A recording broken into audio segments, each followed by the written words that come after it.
बिस्मिल्लाहिर्रहमानिर्रहीम। मुंतखबा हदीस की तालीम का ये हमारा 24वां दिन है। शुरुआत करते हैं ईमान से।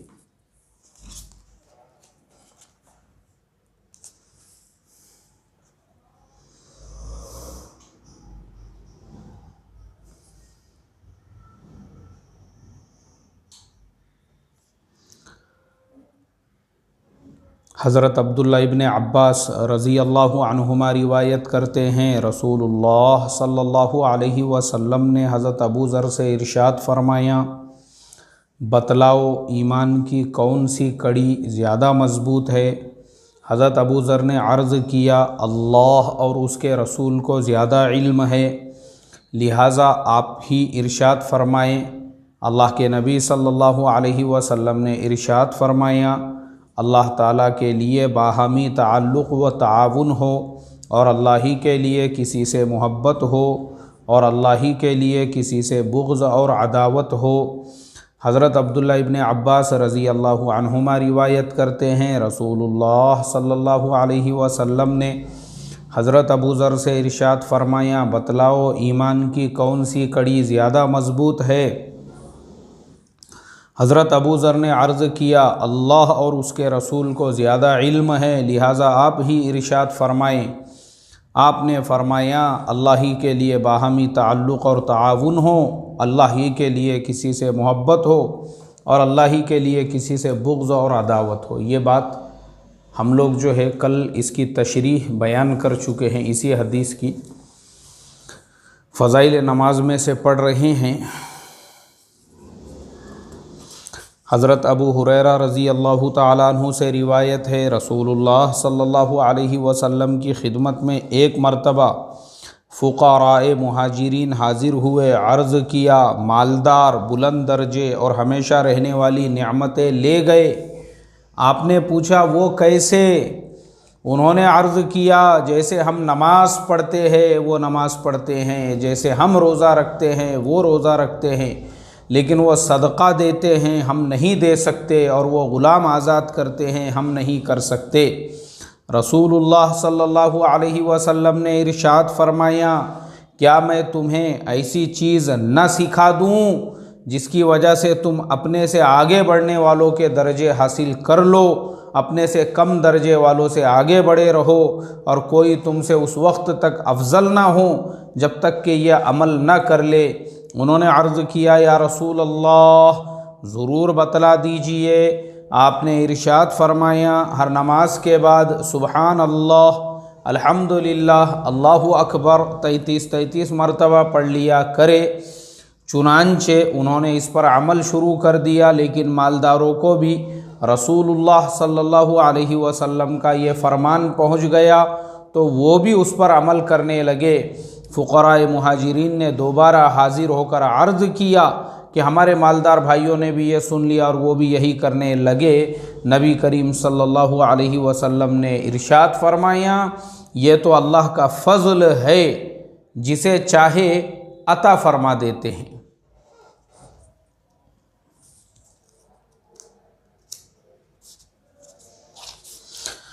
हज़रत अबू हुरैरा रज़ी अल्लाहु ताला अन्हु से रिवायत है कि रसूलुल्लाह सल्लल्लाहु अलैहि वसल्लम की खिदमत में एक मरतबा फ़ुक़राए मुहाजिरीन हाज़िर हुए। अर्ज़ किया, मालदार, बुलंद दर्जे और हमेशा रहने वाली नेमतें ले गए।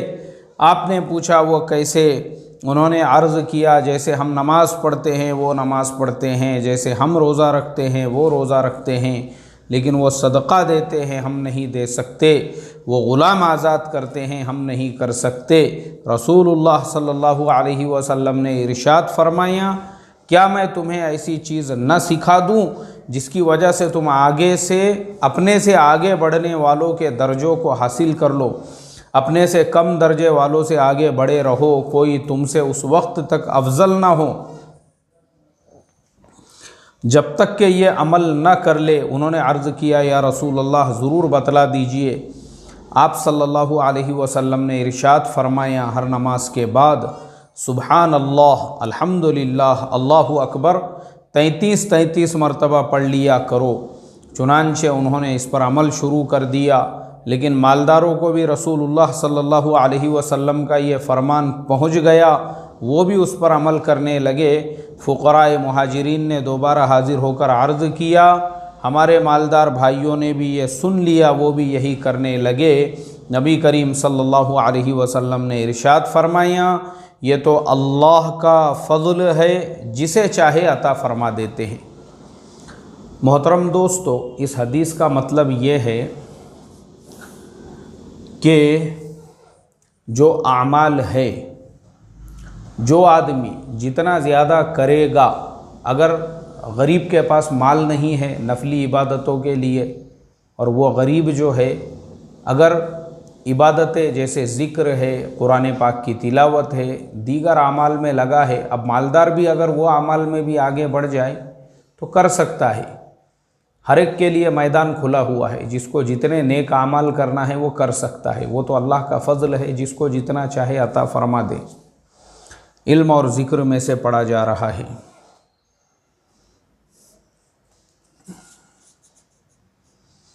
हज़रत अबू सईद खुदरी रज़ी अल्लाह ताला अन्हु,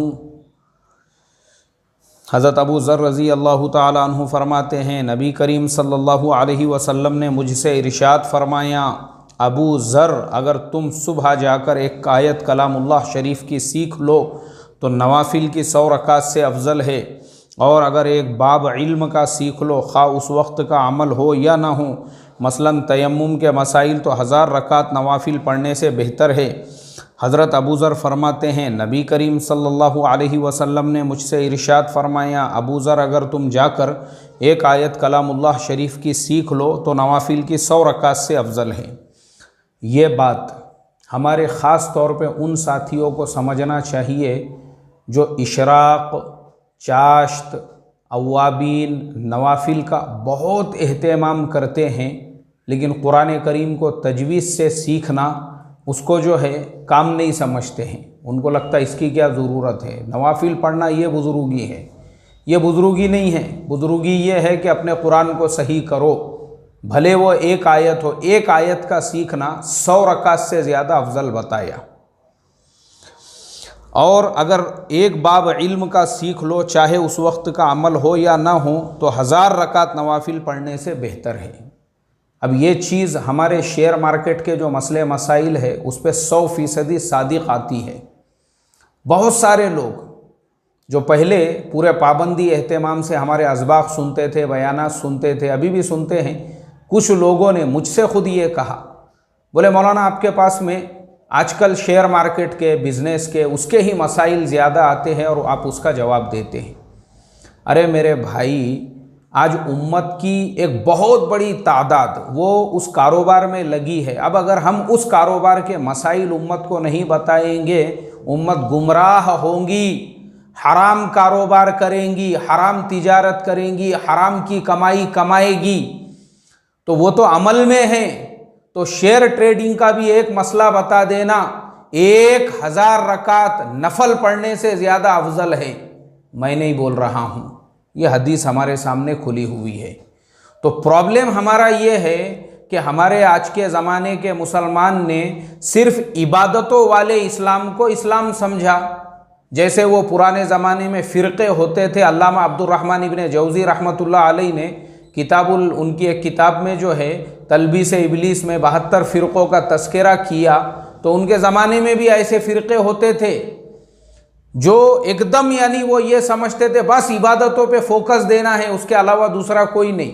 तो आज हमारे ज़माने में भी मुसलमानों का यही हाल होया हुआ है।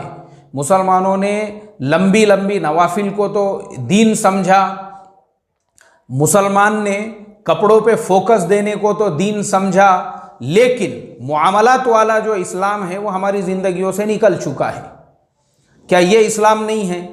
किसी से आप कर्ज लो और लेने के बाद में एक मुद्दत तय करो और उस मुद्दत के अंदर बराबर 1 दिन 2 दिन पहले उसका कर्ज ले जाकर अदा करो। क्या ये इस्लाम नहीं है? क्या जुब्बा पहनने का नाम ही इस्लाम है खाली?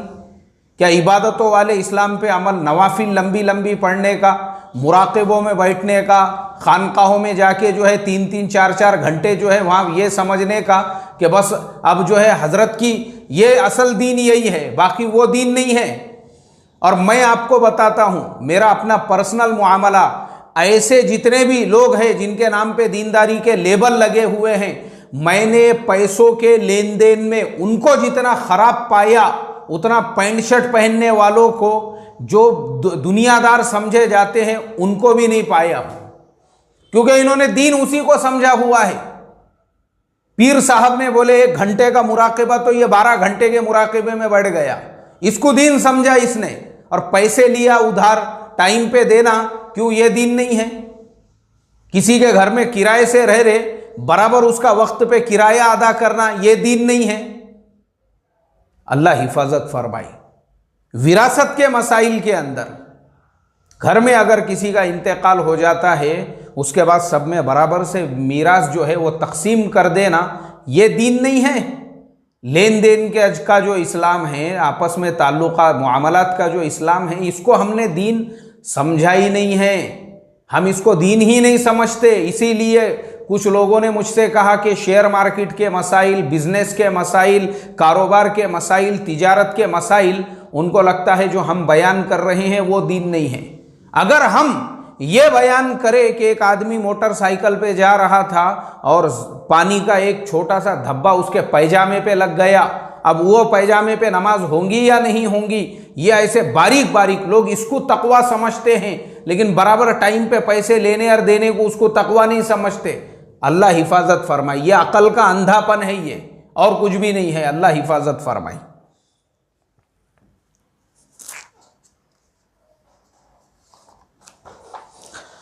इकराम मुस्लिम में से पढ़ा जा रहा है,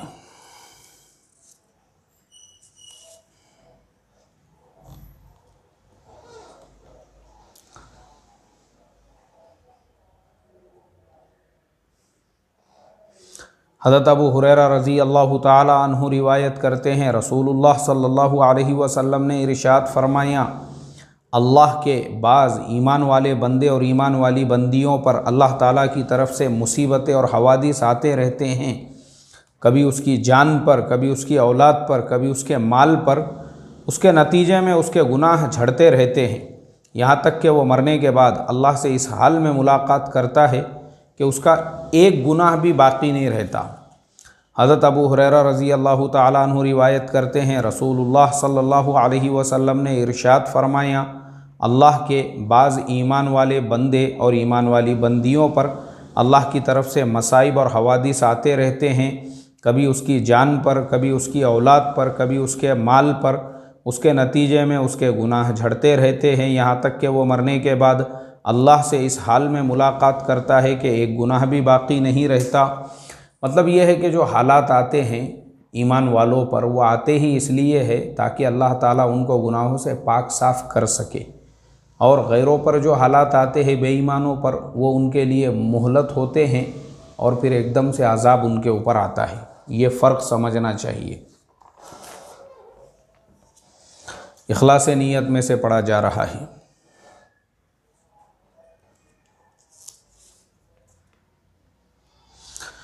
हज़रत अबू ज़र से रिवायत है, रसूलुल्लाह सल्लल्लाहु अलैहि वसल्लम से दरियाफ़्त किया गया, ऐसे शख्स के बारे में फ़रमाइए कि जो नेक अमल करता है उसकी वजह से लोग उसकी तारीफ़ करते हैं, क्या उसे नेक अमल करने का सवाब मिलेगा? लोगों का उसकी तारीफ़ करना रियाकारी में तो दाखिल नहीं होगा। आपने फ़रमाया, ये तो मोमिन को जल्द मिलने वाली बशारत है।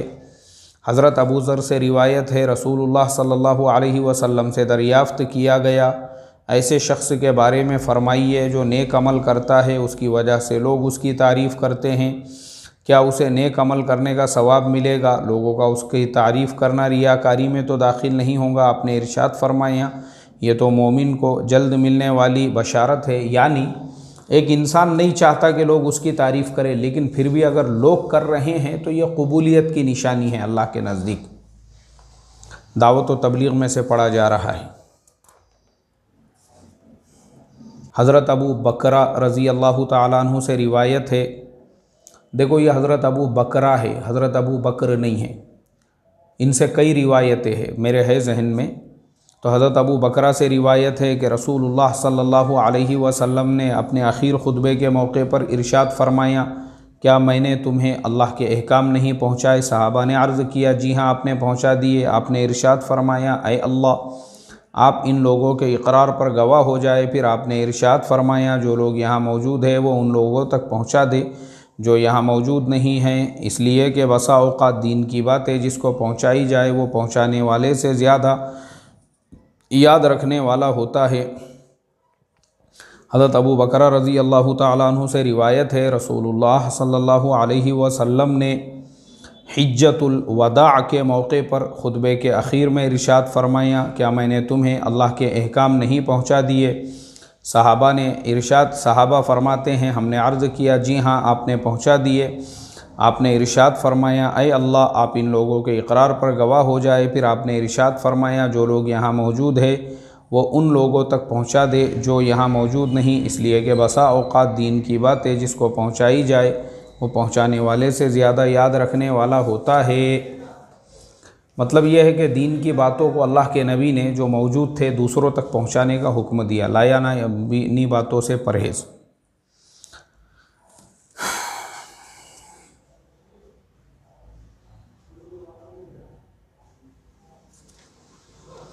हज़रत अब्दुल्ला फ़रमाते हैं, मैंने रसूलुल्लाह सल्लल्लाहु अलैहि वसल्लम को ये इरशाद फरमाते हुए सुना, इंसान की अक्सर गलतियाँ उसकी ज़ुबान से होती है। हज़रत अब्दुल्ला रज़ी अल्लाह तआला अन्हु फरमाते हैं, मैंने रसूलुल्लाह सल्लल्लाहु अलैहि वसल्लम को ये इरशाद फरमाते हुए सुना, इंसान की अक्सर गलतियाँ उसकी ज़ुबान से होती है। अल्लाह ताला हम तमाम को ज़ुबान की हिफाजत करने वाला बनाएँ और इस तालीम से ज़्यादा हम लोगों को फ़ायदा पहुँचाए। तालीम आप भी सुने, अपने घर वालों को भी सुनाएं और अपने अहलो अयाल, रिश्तेदारों, दोस्त अहबाब सबके साथ में तालीम शेयर करें, ताकि हमारे हर घर में हदीस का नूर पहुँचे और उसके ज़रिए से ज़िंदगियों में तब्दीली आए। अल्लाह हम तमाम को अमल की तौफ़ीक़ अता फ़रमाएँ। सुबहान अल्लाहि व बिहम्दिही, सुबहानक अल्लाहुम्मा व बिहम्दिका, नशहदु अल्ला इलाहा इल्ला अंता, नस्तग़फ़िरुका व नतूबु इलैह। सुबहान रब्बिका रब्बिल इज़्ज़ति अम्मा यसिफ़ून व सलामुन अलल मुरसलीन वल्हम्दुलिल्लाहि रब्बिल आलमीन।